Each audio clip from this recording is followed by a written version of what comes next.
It's an interesting conundrum. I used to struggle with my identity a lot in my earlier stages of, being a student and trying to understand. Like, I grew up in a culture of masks and totem poles and regalia and traditions. And when I went to school, I went to study photography. But I found with the medium of photography, it was such an immediate thing. I could take a shot of something and then print it, and then the content of the images would sort of reveal themselves in a way I found very similar to totem poles. Because like a totem pole is structured with a series of abstract images that have been carved into it, and each one has a specific history attached to it. Yeah, well, I brought the photographs back to the studio and started printing them up and pinning them up on the wall, and I was looking at them and I felt like just on their own, they're quite amazing, but they still needed something more, like something to reference the story, the history of this place.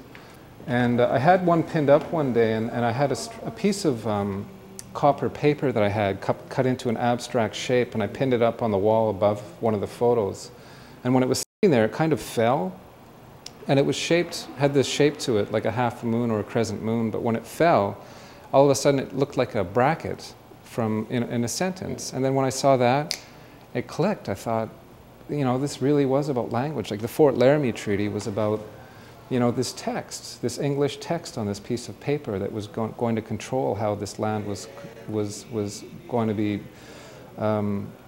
controlled. And I started thinking about text and the punctuation marks in between the words, and how these punctuation marks are used to control how the words are read. There's always the spaces in between, quotation marks, sort of. Or brackets, commas, semicolons. They're all very specific marks on the page that control how you understand the language, but at the same time, they're silences. They're the spaces in between the words. In a way, they became signifiers for not only the treaty and the way the language was trying to control the territory and remove the people from this territory, but it also became a memorial. These artworks became memorials to those battles and memorials to those people. And each one is named after a chief.